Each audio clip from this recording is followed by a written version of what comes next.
어떤 순간은 평생을 두고도 잊을 수 없습니다. 그날이 바로 그랬습니다. 그날 저는 평소와 다름없이 그녀를 찾아갔습니다. 한동안 연락이 닿지 않았기에 마음이 쓰였고 혹시나 하는 불안감이 들어 서둘러 달려갔습니다. 그리고 그 문을 열었을 때 저는 도저히 믿고 싶지 않은 광경을 마주했습니다. 방 안은 차가웠습니다. 희미한 빛이 창문 틈으로 스며들고 있었습니다. 바닥에 놓인 작은 노트 한 권. 저는 본능적으로 그것을 집어들었습니다. 손이 떨렸습니다. 노트를 펼치기까지 오랜 시간이 걸렸습니다. 그리고 첫 장을 넘긴 순간 저는 알았습니다. 이건 단순한 기록이 아니었습니다. 이건 누군가의 마지막 절규였습니다. 그녀가 그토록 숨기고 싶어 했던, 하지만 누군가는 반드시 알아야 할 이야기였습니다. 그날 저는 이 글을 끝까지 읽지 못했습니다. 그리고 더 이상 눈을 돌릴 수 없었습니다. 어릴 때부터 집안은 늘 긴장감이 감돌았습니다. 아버지는 술을 마시면 변했습니다. 낮에는 조용하고 과묵한 사람이었지만 밤이 되면 완전히 다른 사람이 되어 있었습니다. 문이 열리는 소리만 들려도 심장이 덜컥 내려앉았고 바닥을 끌며 걸어오는 신발 소리에 온몸이 굳었습니다. 처음에는 왜 그러는지 몰랐습니다. 어머니가 늘 조용히 눈물을 흘리고 있었던 이유도,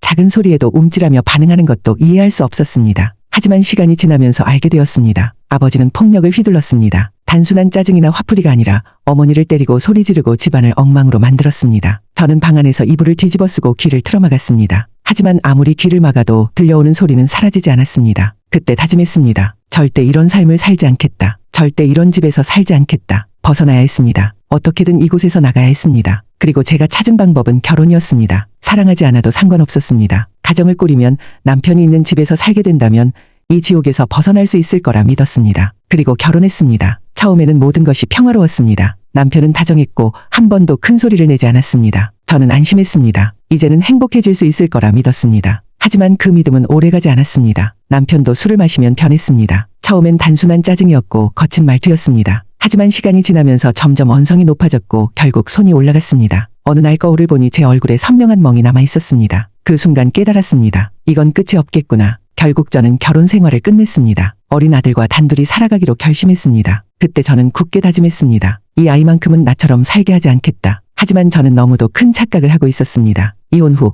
저는 아들과 단둘이 남았습니다. 작은 월세방에서 생활하며 하루하루를 버텨야 했습니다. 이제는 오로지 저 혼자서 아이를 키워야 했습니다. 그 누구의 도움도 받을 수 없었고 의지할 사람도 없었습니다. 처음엔 하루하루가 버거웠습니다. 이혼하고 처음으로 혼자 살아가야 하는 현실이 닥쳐왔을 때 저는 솔직히 두려웠습니다. 남편과 살던 집을 나와 작은 방 하나를 구했을 때 앞으로의 삶이 막막하기만 했습니다. 하지만 아들을 보면 그런 생각을 할 겨를도 없었습니다. 이 아이를 위해서라면 뭐든 할 수 있었습니다. 제가 힘들다고 해서 주저앉을 수는 없었습니다. 새벽이면 남들보다 먼저 일어나 식당으로 가서 청소를 했습니다. 아침에는 시장에서 물건을 나르고 저녁에는 설거지와 허드렛 일을 하며 하루를 마감했습니다. 하루 세 끼를 제대로 챙겨주지 못할까봐 걱정됐고 학용품 하나 사줄 때도 가격표를 먼저 확인해야 했습니다. 그럼에도 불구하고 아들은 단 한 번도 불평하지 않았습니다. 엄마, 우리 잘 살고 있는 거죠? 언젠가 아들이 제게 물었습니다. 저는 환하게 웃으며 대답했습니다. 그럼, 엄마가 있잖아. 우리는 뭐든 할 수 있어. 하지만 그 말을 하면서도 가슴 한쪽이 저려왔습니다. 겨울이 오면 난방비를 아끼기 위해 전기장판 하나에 의지해야 했고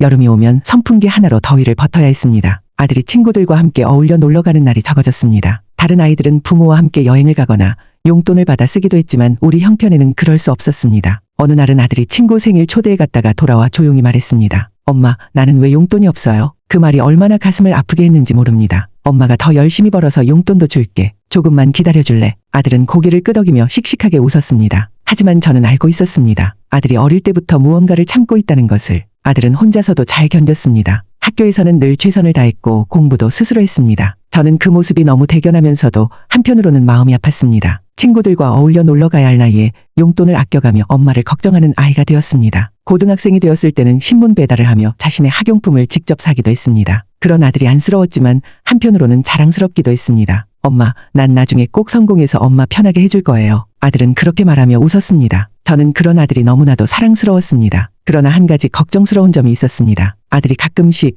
너무도 깊은 생각에 잠겨 있을 때가 있었습니다. 자기 또래 아이들처럼 고민을 털어놓는 법이 없었습니다. 제가 물어보면 그냥 괜찮다고만 했습니다. 그럴 때마다 저는 생각했습니다. 이 아이가 어릴 때부터 너무 많은 것을 참고 자란 건 아닐까. 하지만 저는 너무 바빴습니다. 아들의 마음 깊은 곳까지 들여다볼 여유가 없었습니다. 그리고 저는 그때 깨닫지 못했습니다. 그렇게 꾹꾹 눌러 담았던 감정이 언젠가는 폭발하게 될 거라는 걸. 시간이 흘러 아들은 대학에 진학했고 어렵게 취업에도 성공했습니다. 아들의 첫 월급날 저는 눈물이 날 뻔했습니다. 아들이 봉투를 내밀며 말했습니다. 엄마, 이거 받아요. 내가 번 돈이에요. 저는 손을 저으며 말했습니다. 아니야, 내가 힘들게 번 돈인데 네가 써야지. 하지만 아들은 단호했습니다. 엄마 덕분에 여기까지 왔잖아요. 엄마가 고생한 만큼 이제부터는 내가 갚아야죠. 그 말에 저는 결국 봉투를 받아 들었습니다. 그리고 그날 밤 아무도 없는 방에서 조용히 울었습니다. 너무도 기뻤고 너무도 감사했습니다. 이제 정말 괜찮아졌구나. 이제부터는 아들도 행복해질 수 있겠지. 저는 그렇게 믿었습니다. 하지만 그것이 착각이었다는 것을 깨닫는 데는 오래 걸리지 않았습니다. 아들은 저와 달랐습니다. 저는 고통을 참고 버티며 살아왔습니다. 하지만 아들은 그것을 똑같이 참고만 살지 않았습니다. 그 아이는 결국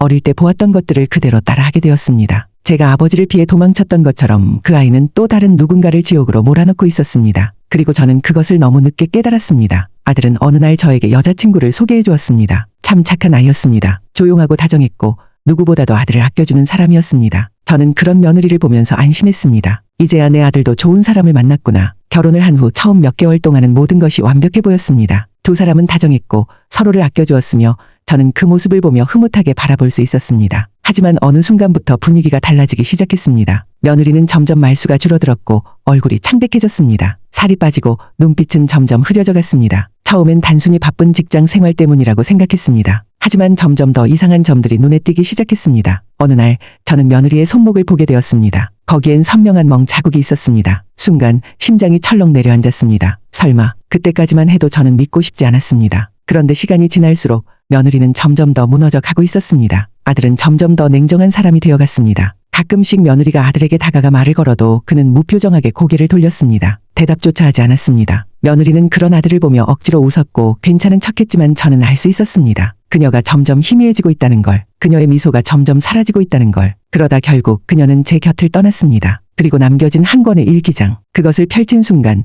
저는 도저히 믿을 수 없는 진실과 마주해야 했습니다. 아들은 어릴 때부터 착한 아이였습니다. 제가 어렵게 혼자 아들을 키우며 살아왔던 것을 알기에 언제나 속을 썩이지 않는 모범적인 아이로 자라났습니다. 용돈을 달라고 조르지도 않았고 어릴 때부터 스스로 공부하며 자기 길을 찾아갔습니다. 어려운 형편에도 한 번도 불평하지 않았고 오히려 저를 위로하며 엄마, 나중에 꼭 성공해서 엄마 편하게 해줄게요 라고 말하던 아이였습니다. 그런 아들이 좋은 직장을 얻고 좋은 배우자를 만나 결혼을 했을 때 저는 비로소 안심했습니다. 이제야 내 아들도 행복해지는구나. 결혼식 날 며느리는 눈물을 글썽이며 말했습니다. 어머니, 저 정말 행복해요. 저희 잘 살게요. 저는 그런 그녀를 보며 흐뭇했습니다. 착하고 다정한 아이였습니다. 아들은 며느리를 사랑하는 것처럼 보였고 저 역시 그녀가 우리 가족이 된 것이 감사할 정도였습니다. 결혼 후 몇 달 동안은 모든 것이 완벽해 보였습니다. 두 사람은 서로를 아끼며 알콩달콩 살아가는 듯했습니다. 며느리는 가정을 꾸리기 위해 최선을 다했고 아들은 그런 그녀를 사랑하는 것처럼 보였습니다. 하지만 이상한 일이 벌어지기 시작했습니다. 아들은 결혼 전과는 다른 사람이 되어가고 있었습니다. 처음에는 아주 작은 변화였습니다. 말투가 조금 더 거칠어졌고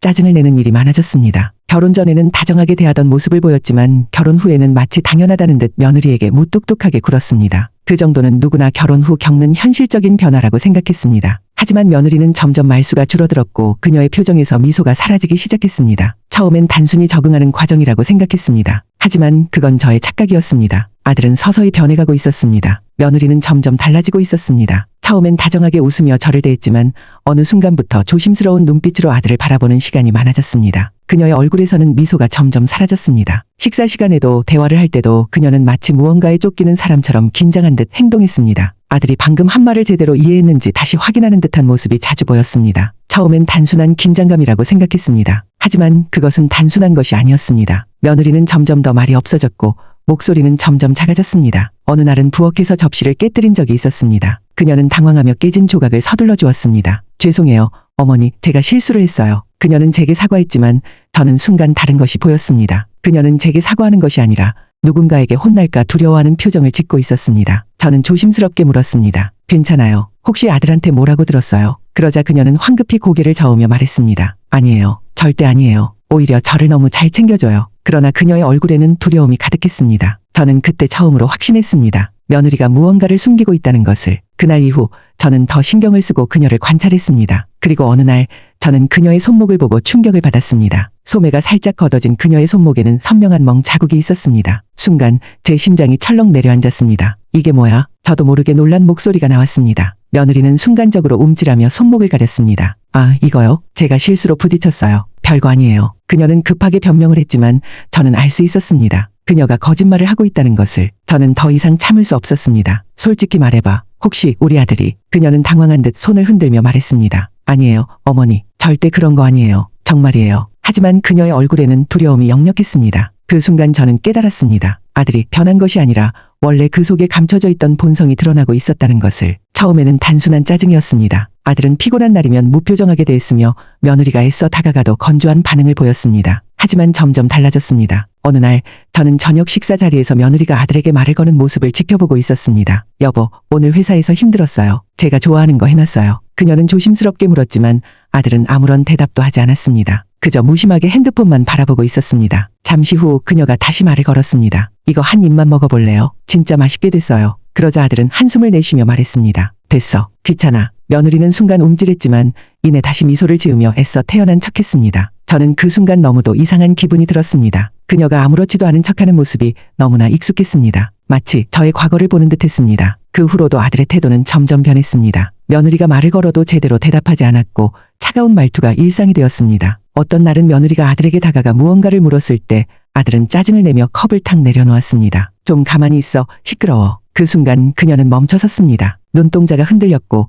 저는 그 모습을 지켜보면서 가슴이 철렁 내려앉았습니다. 이건 단순한 무심함이 아니었습니다. 그 순간 저는 알았습니다. 아들이 점점 악마가 되어가고 있다는 것을. 이후 아들이 점점 더 폭력적으로 변해가는 과정과 며느리가 무너지는 순간들을 더욱 극적으로 풀어가겠습니다. 이제 저는 모든 걸 알게 됩니다. 그리고 돌이킬 수 없는 선택을 하게 됩니다. 며느리는 점점 변하고 있었습니다. 아들과 결혼하기 전 그녀는 밝고 온화한 아이였습니다. 사소한 것에도 감사할 줄 알았고 작은 일에도 행복을 느끼며 웃었습니다. 그런 그녀가 결혼 후 몇 개월 만에 완전히 다른 사람이 되어 있었습니다. 그녀의 얼굴에서 점점 미소가 사라졌고 눈빛은 점점 흐려졌습니다. 처음엔 단순히 바쁜 신혼 생활 때문이라고 생각했습니다. 하지만 저는 시간이 지날수록 그녀가 점점 더 위축되고 있다는 걸 알 수 있었습니다. 그녀는 항상 아들의 눈치를 보았습니다. 아들이 말 한마디라도 하면 그녀는 그 말에 즉각 반응하며 긴장하는 듯 보였습니다. 처음엔 사랑하는 사람에게 더 잘해주고 싶은 마음 때문이라고 생각했습니다. 하지만 저는 점점 불안해졌습니다. 그녀는 마치 무언가를 두려워하는 사람처럼 행동하고 있었습니다. 저는 속으로 되뇌었습니다. 설마 우리 아들이 저 아이를 힘들게 하고 있는 건 아니겠지? 그런데 어느 날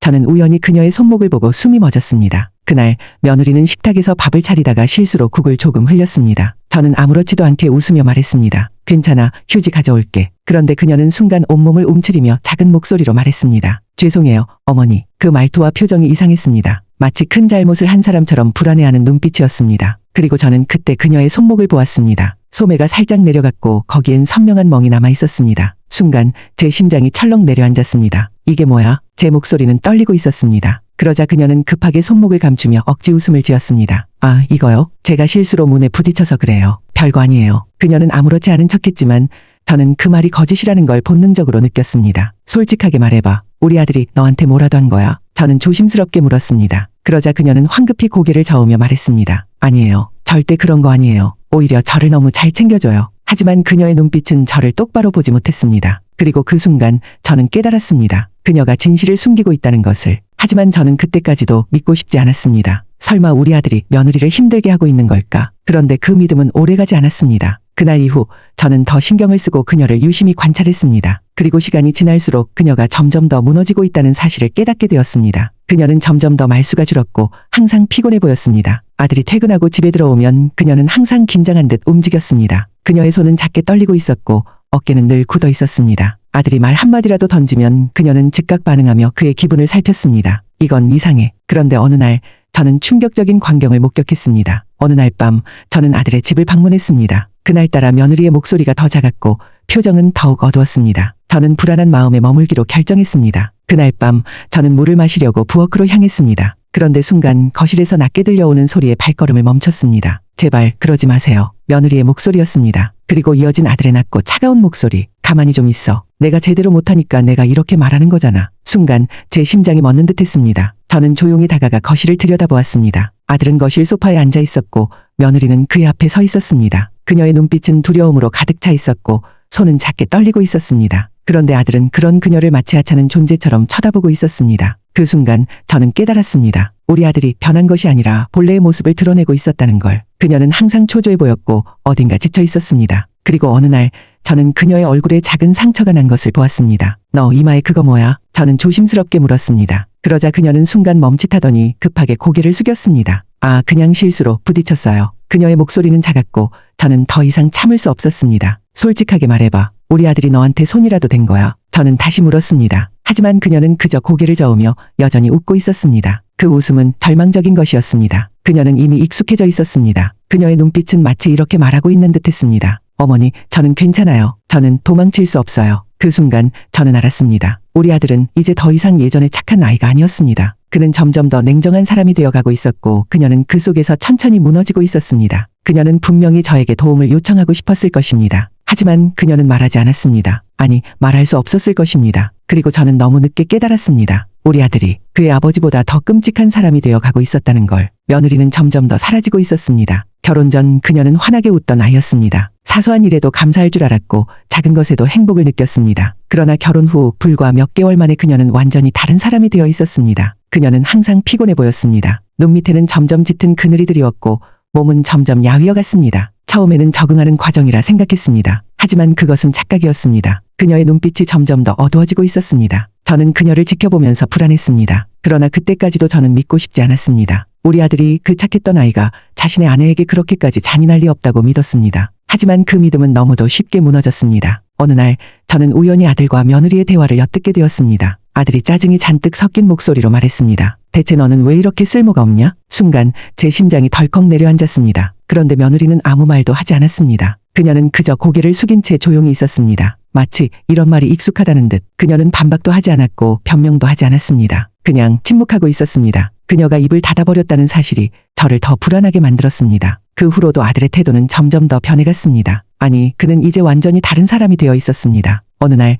저녁 식사 중 며느리가 반찬을 하나 놓쳤습니다. 그녀는 당황하며 얼른 손을 뻗었고 저는 괜찮아 라고 말하려 했습니다. 그런데 아들은 낮고 차가운 목소리로 말했습니다. 진짜 한심하다. 이것도 제대로 못하냐? 그 말이 너무도 자연스럽게 나왔습니다. 저는 순간 아무 말도 하지 못했습니다. 그러나 그녀는 그저 웃으며 고개를 끄덕였습니다. 죄송해요. 다음부터 조심할게요. 그녀는 그렇게 말하고 조용히 식사를 계속했습니다. 그녀의 손이 작게 떨리고 있었습니다. 저는 차마 음식을 삼킬 수가 없었습니다. 그 순간 저는 알았습니다. 우리 아들은 이제 완전히 그 사람이 되어 있었습니다. 며느리는 점점 사라지고 있었습니다. 그녀는 가족 모임에서도 말을 거의 하지 않았습니다. 자주 아팠고 피곤하다는 말을 자주 했습니다. 하지만 병원에 가자는 저희 말에는 괜찮아요 라는 말만 반복했습니다. 그녀는 점점 더 눈에 띄지 않으려 했습니다. 하지만 그녀의 몸은, 그녀의 표정은, 그녀의 말투는 점점 무너지고 있었습니다. 그녀는 언제부턴가 작은 소리에도 깜짝 놀라는 사람이 되었습니다. 그리고 어느 날 그녀가 처음으로 저에게 질문을 했습니다. 어머니, 만약에요. 누군가가 너무 힘들어서 도망치고 싶다면 그 사람은 어떻게 해야 할까요? 그 말에 저는 순간 당황했습니다. 도망치고 싶다고? 네, 그냥 너무 힘들어서요. 그러면 어떻게 해야 할까요? 그녀는 작은 목소리로 묻고 있었습니다. 저는 그제야 알았습니다. 그녀는 이미 오래전부터 도망치고 싶어 했다는 것을. 하지만 저는 그때 아무런 답을 해주지 못했습니다. 일단 참아봐. 너도 아직 신혼이고 다들 이런 과정을 겪으면서 맞춰가는 거야. 그때 저는 그렇게 말했습니다. 그리고 그 말이 결국 그녀를 돌이킬 수 없는 길로 몰아넣고 말았습니다. 그날 밤 며느리는 제게 전화를 걸었습니다. 평소보다 더 작고 조용한 목소리였습니다. 어머니, 혹시 지금 통화 가능하세요? 그럼 무슨 일이야? 그냥요. 어머니랑 이야기하고 싶어서요. 그녀는 그렇게 말하며 잠시 망설였습니다. 그리고 그녀는 조용히 말했습니다. 어머니, 저 사실은 조금 힘들어요. 그 말에 저는 순간 심장이 내려앉았습니다. 뭐가 힘든데? 혹시 아들이 너한테 뭐라도 했어? 아니요.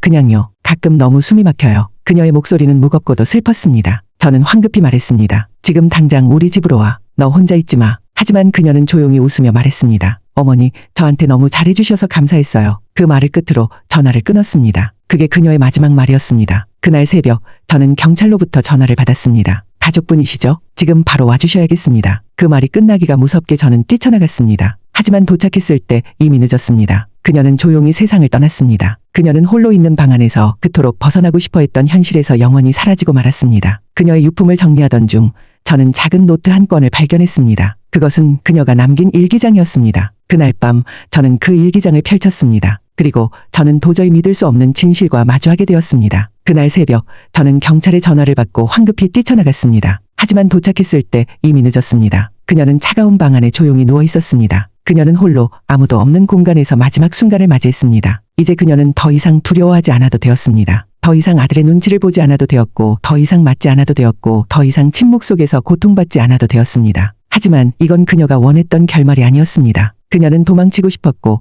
누군가에게 도움을 요청하고 싶었지만 아무에게도 도움을 받을 수 없었습니다. 그리고 저는 그런 그녀의 신호를 무시했습니다. 며느리의 유품을 정리하던 중 저는 작은 노트 한 권을 발견했습니다. 그것은 그녀가 남긴 일기장이었습니다. 손이 떨렸습니다. 저는 망설였습니다. 이걸 읽어야 할까? 하지만 저는 알아야 했습니다. 그녀가 어떤 마음으로 그날을 맞이했는지, 그녀가 그동안 얼마나 힘들었는지 저는 직접 확인해야 했습니다. 그리고 저는 일기장을 펼쳤습니다. 처음엔 정말 다정한 사람이었다. 나는 이 사람이 내 인생의 전부가 될 거라고 믿었다. 그는 나를 사랑한다고 했고 나는 그를 믿었다. 하지만 결혼한 지 몇 달이 지나면서부터 그는 변하기 시작했다. 아니, 어쩌면 그는 원래 그런 사람이었는데 내가 몰랐던 걸지도 모른다. 그는 처음엔 단순히 무뚝뚝해졌다. 대화가 줄어들었고 나를 보는 눈빛이 차가워졌다. 그러다가 점점 짜증을 내기 시작했다. 처음에는 피곤해서 그런 줄 알았다. 하지만 시간이 지날수록 그의 짜증은 나를 향했다. 왜 그렇게 멍청하냐고, 왜 이렇게 못하냐고, 왜 내 말을 제대로 듣지 않느냐고. 나는 그냥 그가 힘들어서 그런 줄 알았다. 그래서 더 잘하려고 노력했다. 더 조심하고 더 신경 쓰고 그의 기분을 맞춰주려고 했다. 하지만 노력해도 소용이 없었다. 그는 나를 점점 더 무시하기 시작했고 가끔은 나를 밀치기도 했다. 그때부터 나는 두려워지기 시작했다. 처음으로 손이 올라온 날을 잊을 수 없다. 그날도 나는 조심스럽게 행동하려고 했는데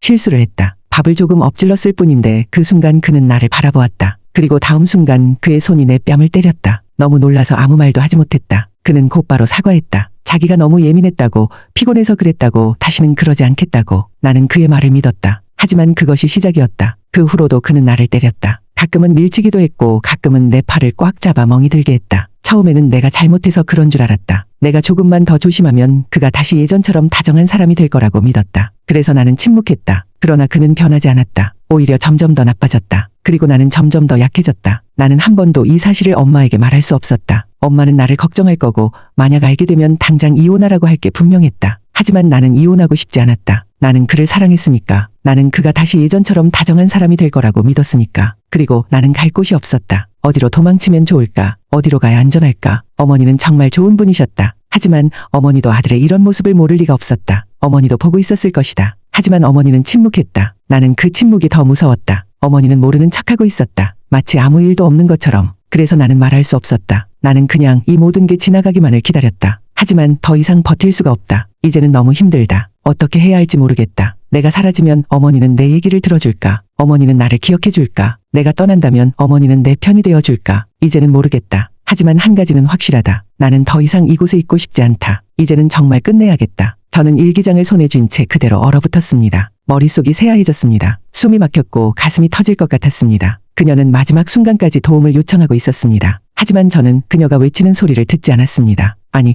저는 알고 있었습니다. 그녀가 힘들어하고 있었다는 걸, 그녀가 두려워하고 있었다는 걸. 하지만 저는 모른 척했습니다. 이제 괜찮겠지. 시간이 지나면 해결되겠지. 그렇게 생각하며 아무것도 하지 않았습니다. 그런데 이제 그녀는 없습니다. 너무 늦었습니다. 그제야 저는 손을 뻗어 휴대폰을 들었습니다. 그리고 천천히 번호를 눌렀습니다. 여보세요, 경사서입니다. 제 목소리는 떨리고 있었습니다. 신고할게요. 제 아들을. 그 말이 끝나자마자 저는 결국 울음을 터뜨리고 말았습니다. 경찰이 도착했을 때 저는 여전히 그녀의 일기장을 손에 쥔 채였습니다. 손이 떨렸습니다. 눈물이 흐르고 있었지만 더 이상 울고 있을 시간이 없었습니다. 이제는 끝을 내야 했습니다. 나는 휴대폰을 꼭 쥐고 천천히 경찰을 바라보았습니다. 제 아들을 신고합니다. 그 순간 제 입에서 나온 그 한마디가 너무 무겁게 느껴졌습니다. 내가 지금 무슨 말을 한 거지? 하지만 그것이 유일한 선택이었습니다. 너무 늦었지만 이제라도 바로잡아야 했습니다. 경찰이 아들을 체포했을 때 그는 처음엔 당황한 기색을 보였습니다. 엄마, 이게 뭐야? 나는 아무런 대답도 하지 않았습니다. 아들은 필사적으로 경찰을 바라보며 소리쳤습니다. 말도 안 돼요. 저 그런 사람 아니에요. 뭔가 오해가 있는 거예요. 하지만 경찰은 이미 며느리의 일기장을 증거로 확보한 상태였습니다. 그는 경찰차에 태워졌고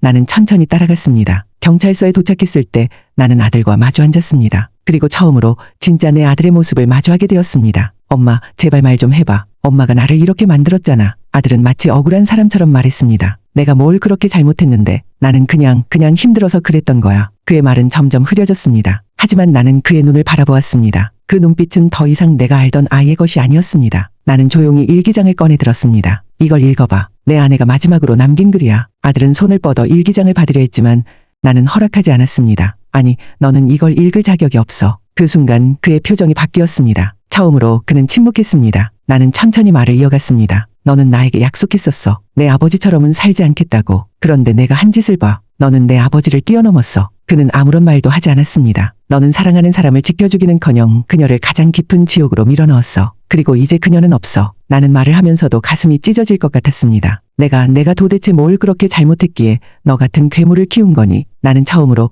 내 아들을 두려워했습니다. 그는 내 아들이 아니었습니다. 그는 악마였습니다. 아들은 갑자기 헛웃음을 터뜨렸습니다. 엄마, 진짜 너무하시네. 엄마도 다 알고 있었잖아. 나는 순간 아무 말도 하지 못했습니다. 그는 눈을 찌푸리며 말했습니다. 엄마도 봤잖아. 엄마도 내가 어떻게 대하는지 알면서 모른 척했잖아. 나는 숨이 막혔습니다. 그의 말이 맞았습니다. 나는 분명 알았었습니다. 그러나 나는 끝까지 외면했습니다. 엄마도 나랑 똑같아. 그 순간 나는 숨이 멎는 듯했습니다. 엄마도 아무것도 안 했잖아. 나는 숨을 삼키며 천천히 고개를 저었습니다. 그래서 이제라도 바로잡을 거야. 나는 힘겹게 입을 열었습니다. 너는 감옥에 가야 해. 그리고 내가 한 짓을 평생 반성하며 살아야 해. 아들은 비웃으며 말했습니다. 엄마가 정말 그렇게까지 해야겠어? 나는 단호하게 고개를 끄덕였습니다. 그래, 이제는 해야만 해. 그의 표정이 굳어졌습니다. 그리고 경찰이 들어와 그를 데려갔습니다. 그날 이후 나는 한동안 집 밖으로 나가지 않았습니다. 며느리가 남긴 일기장을 가슴에 안고 그녀가 마지막으로 남긴 문장을 반복해서 읽었습니다. 누군가는 이 일을 바로잡아야 합니다. 그렇지 않으면 또 다른 희생자가 생길 것입니다. 나는 너무 늦었습니다. 그러나 이제라도 바로잡아야 했습니다. 아들은 법의 심판을 받았고 이제 평생을 반성하며 살아가야 했습니다. 나는 그를 용서할 수 없었습니다. 그러나 그를 끝까지 외면할 수도 없었습니다. 나는 그날 이후 가만히 앉아 그녀를 떠올렸습니다. 며느리의 조용한 미소, 따뜻한 손길, 그리고 마지막으로 전화를 걸어왔던 날의 떨리는 목소리. 어머니, 저 사실은 조금 힘들어요. 나는 끝내 그녀의 목소리에 제대로 귀 기울여 주지 못했습니다. 이제는 더 이상 그녀에게 사과할 기회조차 없었습니다. 나는 그렇게 며느리의 마지막 일기장을 조용히 덮었습니다. 그리고 그날 이후 내 삶은 완전히 바뀌었습니다. 이 이야기를 듣고 계신 분들께 꼭 전하고 싶은 말이 있습니다. 폭력은 결코 정당화될 수 없습니다. 그리고 폭력을 당하는 사람이 도움을 요청하기 전에 반드시 먼저 손을 내밀어야 합니다. 저는 너무 늦었습니다. 하지만 여러분은 그렇지 않기를 바랍니다. 부디 누군가가 고통받고 있다면 그 신호를 외면하지 말아주세요. 그 신호를 놓치는 순간 너무 늦어질 수도 있습니다. 그리고 그때는 다시는 돌이킬 수 없을지도 모릅니다. 제 말에 동의하신다면 좋아요, 구독 부탁드립니다.